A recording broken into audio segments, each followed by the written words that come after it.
Yeah, I bet you weren't expecting this video from me. Man, it has been a year for indie horror. We finally got Faith, Signal is at the scene, World of Horror is finally getting some proper updates again and is now slated to go into full release next summer. Puppet Combo released their thing and I still need to get to it. And we got Choo Choo Charles.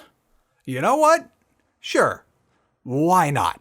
Let's do this! I played this the morning after it dropped, and after finishing it in a little over 3 hours, I was like, well, I don't want to say, yeah, I'm gonna have to do a video on this, but that was floating around in my head because sometimes you just gotta play the YouTube game. But overall, I was feeling it. It's a nice little game that thankfully doesn't take itself too seriously and doesn't overtly pander to that horror games blatantly targeted at kiddies niche, which has taken over the kiosks in every mall these days with plushies that are likely as authentic as bootleg NES minis that are being sold in the next stand over. Also, I won't lie, this video is an excuse to get one more cooking segment in before the year's out. Choo Choo Charles is made by a guy named Gavin who goes by 2-Star Games. He's been making games for a decade by his own reckoning and also has been making YouTube videos chronicling his experience in game dev, and you can scroll a bit further on his channel and see his original work if you're interested. Going by his videos, Gavin's been working on Choo Choo Charles for about 2.5 years, or at the very least he knew Charles was his next project and put it in the first line of all his videos descriptions immediately after he got done with his previous title, My Friend is a Raven. He formally announced Choo Choo Charles just over a year ago, and then it took off like a Harrier jet. It's also worth noting that it's just him on this project, as is the way of things sometimes in the indie dev scene. Okay, now that we've done a dry overview of the game's background, which has most likely chased away all the kiddies wanting to see a grown man overreact to video games, let's talk about how the game actually plays, and then we'll make some fried green tomatoes.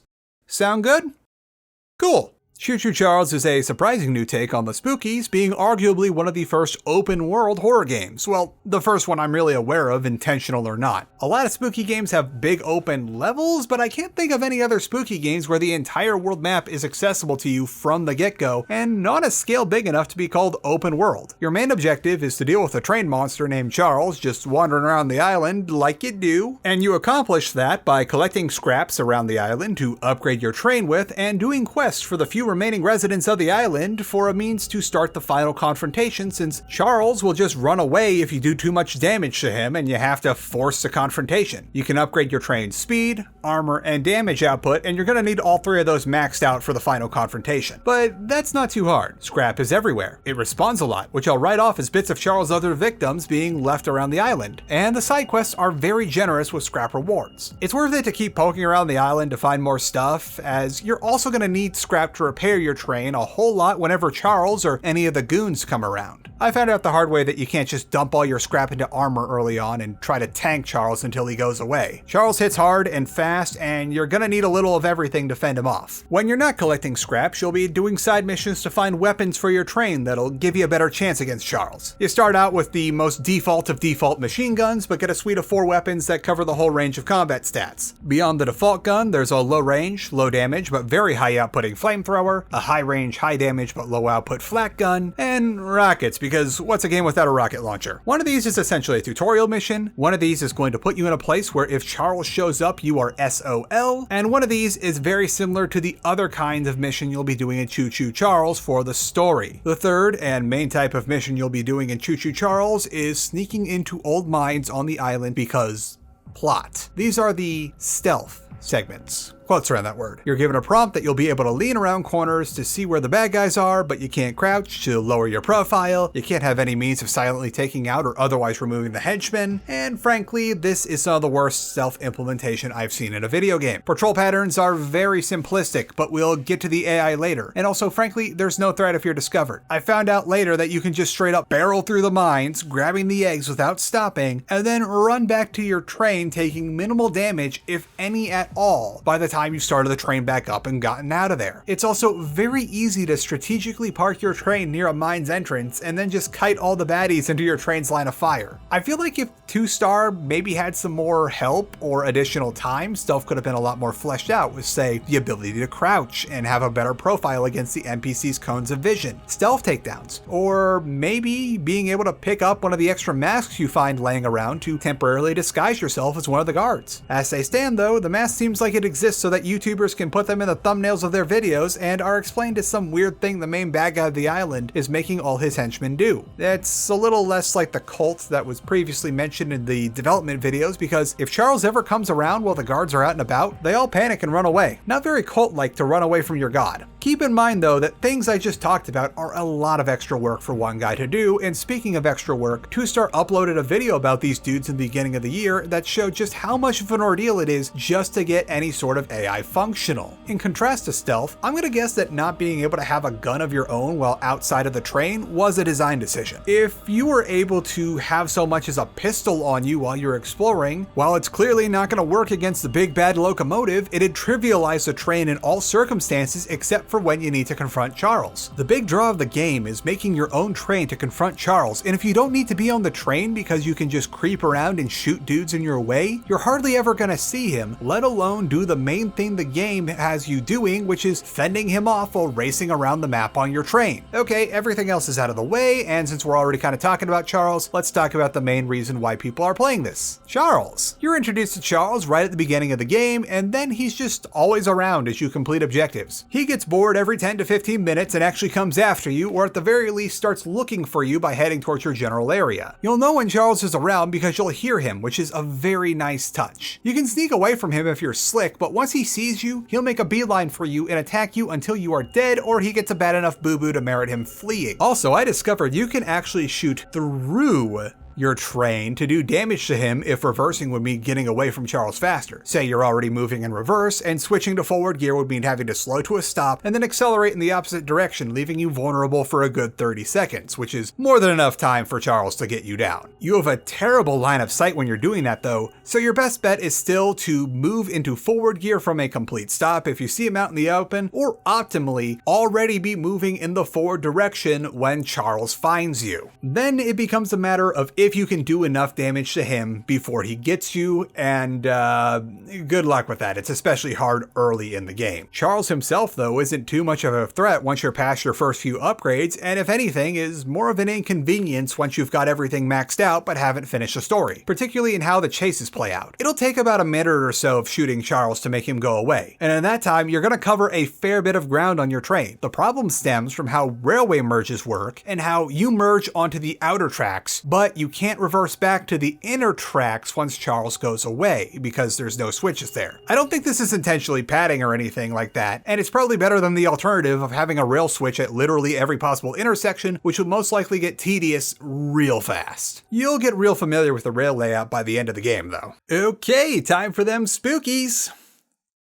There are almost no spookies in Choo Choo Charles. I'm calling it now. I know a lot of folks have been running around saying it's actually terrifying, but I'm calling shenanigans. Like maybe if you're extremely new to horror in general, this might be the spookiest thing you've ever seen, but I'm gonna show a few points of reference on the screen right now, so maybe you can feel out what is and is not spooky for you. I'm not saying that I'm some big super tough guy that isn't scared of anything. Heck, Faith scared me silly a few weeks ago, and it took a lot of working up my courage to even so much as boot up SCP Containment Breach for last year's Halloween in July. It's just that aside from some stuff with Charles, which we'll get into a sec, the game's about as scary as a trip to the dentist as an adult. I mean, YouTubers and streamers wouldn't grossly exaggerate their reactions to a creepy looking thing for thumbnail fuel or to create clippable moments, would they?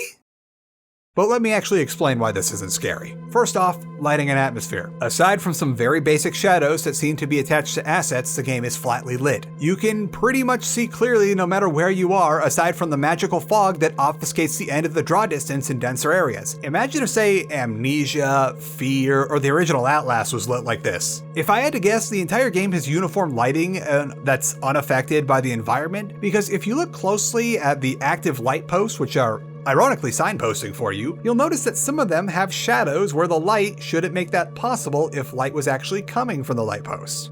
On further investigation, re-reviewing all my captured footage, it does seem like there definitely are lights in the game. In fact, in the credits, there is a lighting engine attributed right here. It would just seem that it's very inconsistently used. Sometimes there'll be specific lighting inside of a structure or even outside on one of the light posts, and it's almost always going to be this lantern. But I still notice that there are quite a few shadows where there shouldn't be any shadows, often right where say a model of something might be like a model of a building. And additionally, they're almost always hard shadows, or at least if these are soft shadows, they aren't very soft enough to the point where I have to like scrutinize and replay a clip over and over again, freezing frames to be like, is that a soft shadow? Like, I know we've been on this for a second now, but I'm just trying to be fair to the game and not accidentally say an absolute statement that isn't entirely true, because there are clearly shadows and sometimes extra light sources,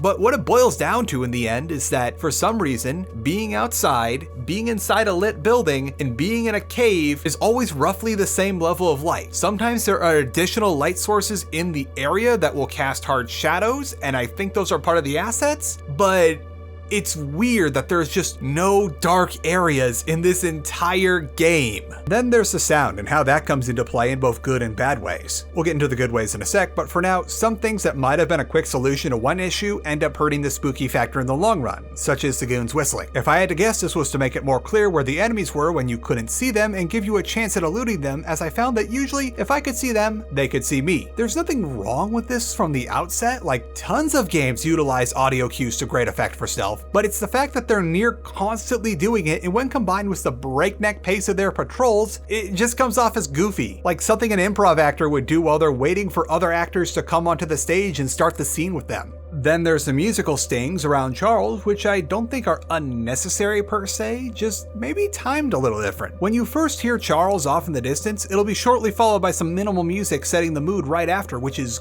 great, like unironically great. I like this, but for some reason, the big scary string music associated with when Charles is attacking you will always play before he starts chasing you, often before you've actually seen him.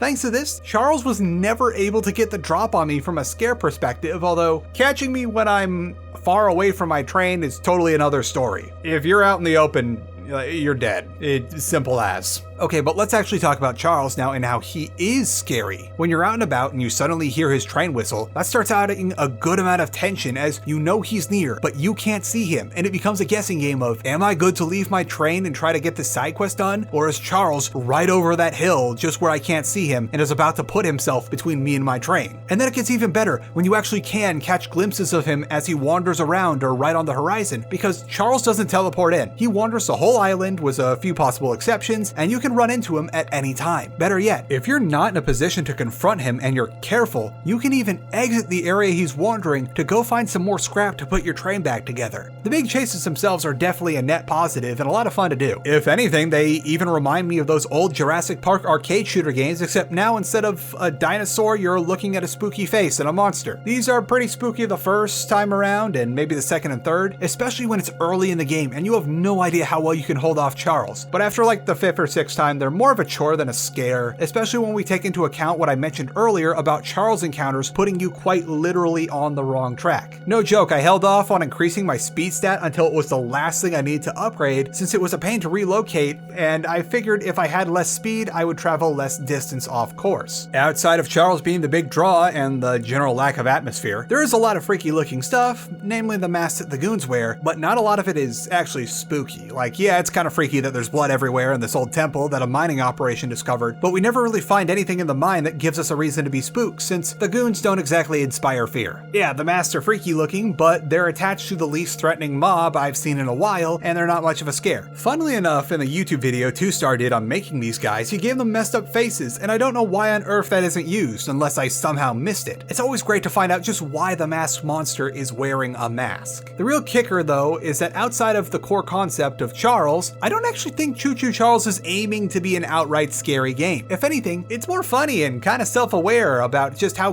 goofy the premise is, which is where the game really shines. By the way, the whole premise of this game is that they found Charles just chilling on an island when they were doing some mining, and one guy came to you and said, "Hey man, we're all dying on this island. You want this crazy thing for your museum?" And you just go with it because you're down for anything. Even counting out stuff like the ridiculousness of Pickle Lady, you've got other stuff that's just a little on the silly side, like meeting the witch by the pond or the guy that you get the rocket launcher from. Hell, there's a whole stinking parody of Slender the 8 Pages somewhere on the island for you to find. Also, the way everyone looks is just the silliest thing. Like, it adds a little bit more lightness to the situation when paired with how few people seem to be actually worried about this whole train monster thing, or at least not beyond mild concern. It's like we could have had like some really like messed up looking dudes here, or people that look real grim or edgy. Like, you can find plenty of that stuff for horror games, but instead we just got like normal dudes like, yeah, I heard there was a monster up the hill.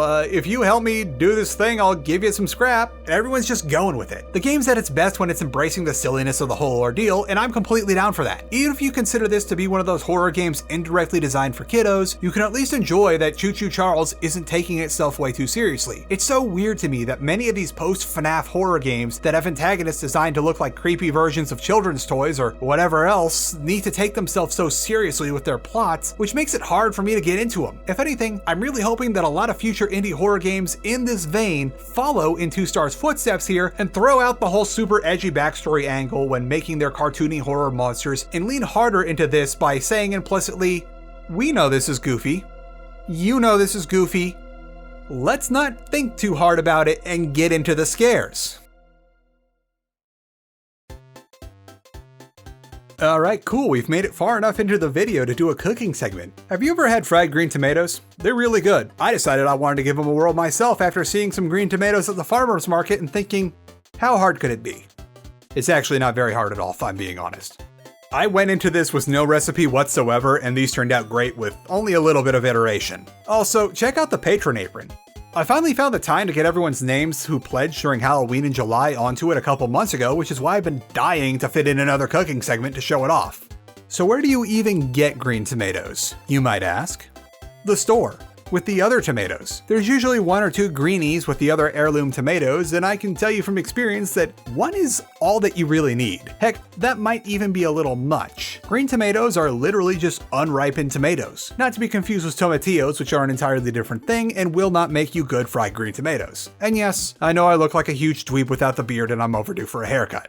So your first order of business here is to get this bad boy sliced and ready. You're going to want to use a sharp knife, preferably something with a flat edge, but if you don't have something like that handy, a traditional kitchen knife will do you fine. Slice the tomato nice and thin. There's a reason why you only need 1. Like, make them maybe a little thicker than like a nickel. You want these to be as thin as you can get them, and you won't have to worry too much about them falling apart as their unripeness makes them pretty sturdy compared to a normal tomato. Slice them, lay them out on a paper towel, and then lightly salt them so that you can get out the excess moisture, because excess moisture in frying things are not a good combination. Now to set up our breading station.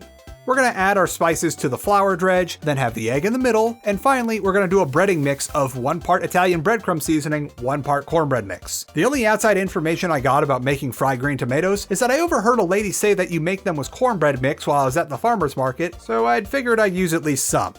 Now what we're going to do here is double dredge, not double bread. We want these to be well covered but as thin as possible, and doubling the breading would make it a little too thick for that. So cover the tomatoes in flour, dip them in egg wash, and then flour them up again.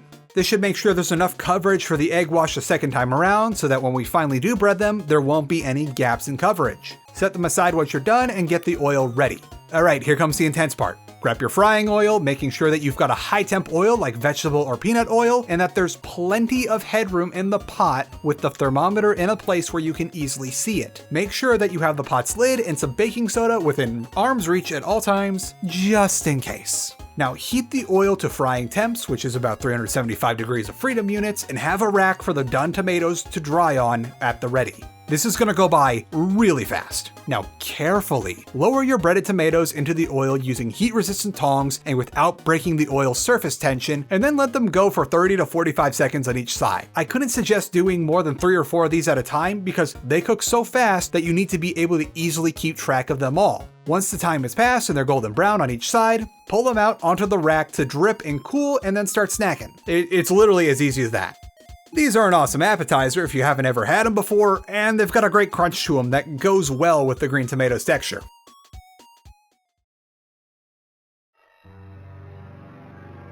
Alright, everyone had time to enjoy their snack? Let's bring this bad boy home. I'm going to talk about something that you might have noticed already from this video footage. The game is kinda jank. I'm gonna try to be brief here. Spoiler alert, I went down a rabbit hole and failed. And then to end on one of the cool things I've noticed, because believe it or not, I'd still recommend this game if you're in the mood for a thing like this. So the big thing here is the stutter, or actually the frame rate based on later investigation. I don't know if it's an engine thing or an optimization thing, but I'm running this on an RTX 3090 attached to a 16-core AMD chip and 128 gigs of RAM. The whole game lags at almost all times. Maybe it's a frame rate thing, because I've noticed in the option menu that they show the FPS and it is very low. But that could be a red herring, as the menu FPS might be capped, as it should be, to avoid accidentally overloading GPUs. But then I went back and booted up the game again after my main playthrough with Shadowplay's performance overlay on. Yeah, it turns out this game on the top settings, I averaged 24 frames per second, sometimes dipping down into the teens in denser areas. If I turn the game's graphics all the way down, I peak now in the 70s and can sometimes even hold 60 frames per second, but not for long. It tends to hang around the high 40s. At this point, I'm gonna guess this is an optimization issue, possibly with the engine having trouble rendering all this stuff. I don't know for sure though, because I'm not a game dev, let alone one experienced in Unreal 4. Based on what I've seen though, and what we're seeing in the top right, I'd hazard a guess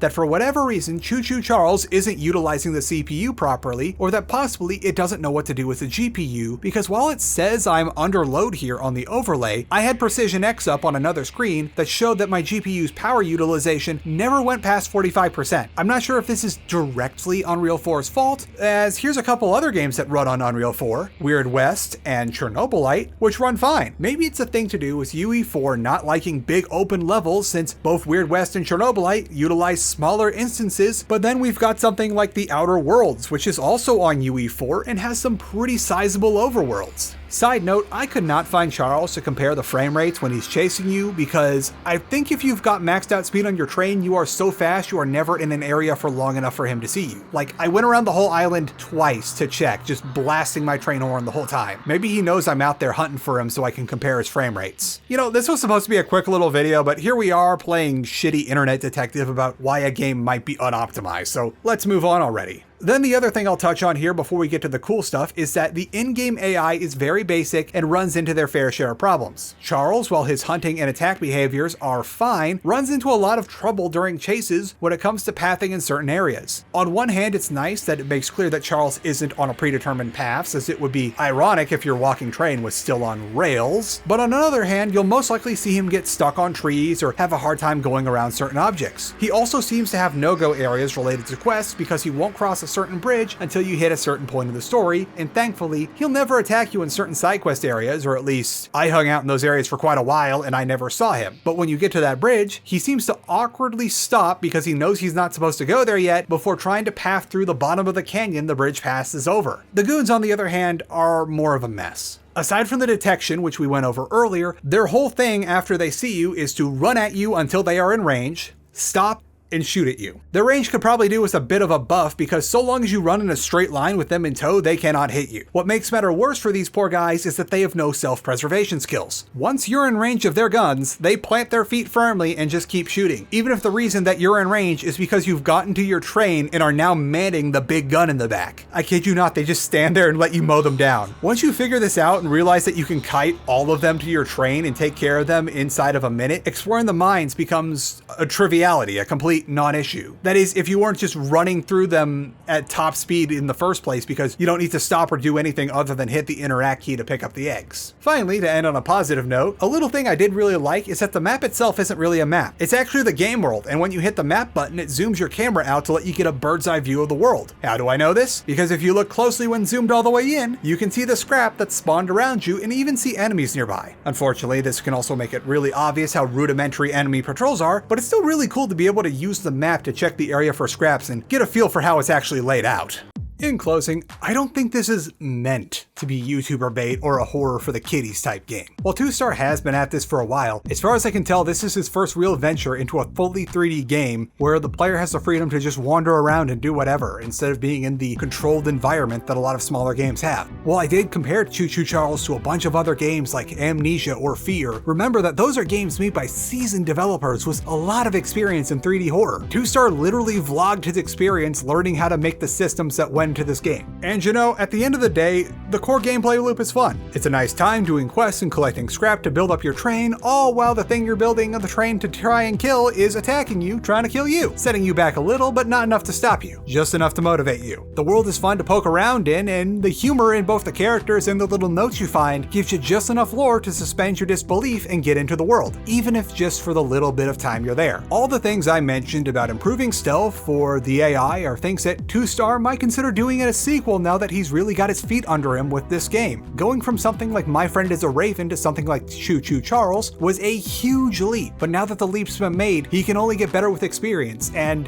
everything set aside, I'm so happy for the man, like just absolutely killing it in sales. I don't know if y'all have noticed, but he was on the top sellers in Steam. Good on him. I'm just so happy that we've seen so many indie devs do so well this year, like even stuff that's like not really in my wheelhouse or like that I'm still dabbling in, like Dwarf Fortress, then we've got Faith, and then we've got Control Alt Ego, which you should really play and buy. Why aren't you all playing and buying Control Alt Ego? It's great. I love it. I'm so happy for everyone here that we're really seeing more indies progress and just leave big studios in the dust. So yes, believe it or not, I'd actually recommend this if you're in the right mood for it. Specifically, if you're feeling a new angle on a spooky game, even if it isn't all that spooky compared to like some other games, and you're willing to tune out all the dudes screaming into their webcam and enjoy this on your own pace. If you're willing to do all that, Choo Choo Charles is a great time.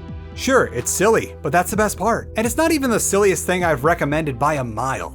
Okay, so since some of you might have been screaming at your screen for the last however many minutes this took, let me reassure you that the big ImSim roundup is next week. I'm just trying to give it a bit more time, since while I've written the whole thing and have most likely recorded it by the time you're watching this, I try not to finalize anything until the week after the Game Awards so that all the last minute announcements can get in. In the meantime, thank you all so much for watching. I hope you enjoyed the video, and if you feel I've earned your subscription, please consider following me over at twitter.com/CharlatanWonder, where we can all sing Kumbaya around the burning wreckage of the website. Or come down to the Discord, where we have lots of discussions about things like RimWorld and Warhammer, which are two things I admittedly don't know very much about, but they're pretty cool sounding. Finally, while it's never necessary, I do run a Patreon over at patreon.com/CharlatanWonder, where for any pledge, you can get early access to videos among a bunch of other things. Thank you all so much for watching. Please enjoy this cat video and stay saucy. Saucy boy, what are you doing in the present container? I saw you sticking your head in there. You are a gift to the world, but this is not your gift wrapping. Don't stick your head in there. There's like plastic and stuff. I enjoy that you are pretty calm right now, so long as you're just sitting in the bag. But we already gave you the leftovers bag, and you still have the well-picked berry bag, like box, that I think is going on like 3 or 4 months now. You are a glutton for sits.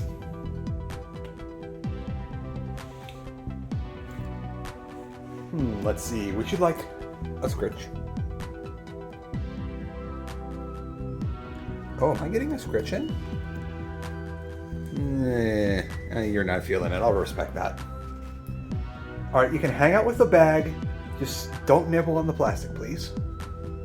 Can you promise me you will not nibble on the plastic?